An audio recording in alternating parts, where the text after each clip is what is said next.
నమస్తే, welcome to Telugu రాజ్యం. భారత్ పాకిస్తాన్ మధ్య ఉద్రిక్త పరిస్థితులు అయితే కొనసాగుతున్నాయి.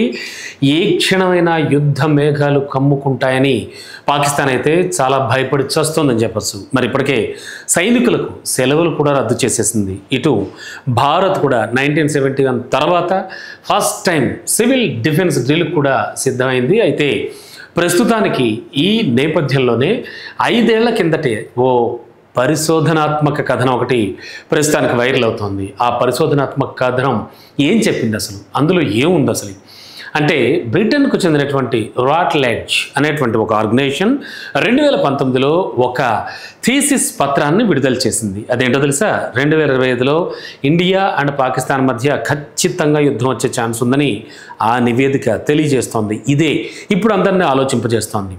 అంతేనా? అసలు ఎలా యుద్ధం వస్తుంది? ముందుగా ఏ దేశం ఫస్ట్ రియాక్ట్ అవుతుంది, అంటే ఇండియానా పాకా? ఇలాంటి అంశాలు కూడా ఇందులో చాలా క్లియర్ కట్గా వివరించారు. వాళ్ళు చెప్పినట్టు జరుగుతున్నాయి. ఎస్, అసలు ఈ రాట్లెడ్జ్ అంటే ఏంటి? ఈ పరిశోధనా పత్రాల ప్రకారం చూస్తే యుద్ధానికి ముందు భారత భూభాగంలో ఒక పెద్ద ఉగ్రదాడి జరుగుతుందని కూడా ఈ పత్రాల్లో ఉంది. అదే ఇప్పుడు అందరినీ ఆలోచింపజేస్తోంది.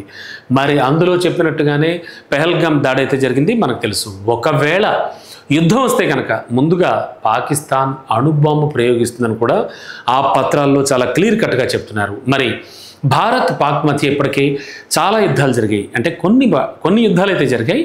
సరిహద్దుల్లో ఉన్నటువంటి ప్రచన్న యుద్ధం దశాబ్దాలుగా జరుగుతూనే ఉంది, మనకు తెలుసు. అనేక మంది చనిపోతూనే ఉన్నారు అక్కడ, అటు సైనికులు ఇటు సైనికులు కూడా.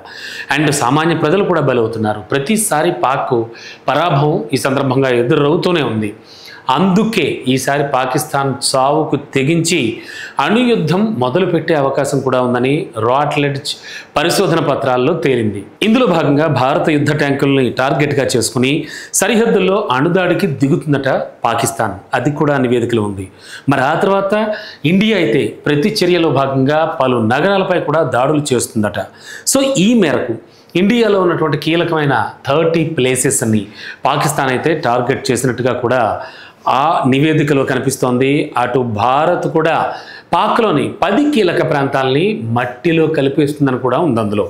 ఇక 5 ఏళ్ల కిందట వచ్చినటువంటి ఈ పరిశోధనాత్మక కథనం, అంటే ఈ నివేదిక ప్రస్తుతానికి వైరల్ అవుతుంది. ఏది ఏమైనా కూడా దీనిపై అంతా చర్చిస్తూ ఉన్నారు. అసలు ఏం జరిగింది, ఏం జరుగుతోంది అనే విషయంపై.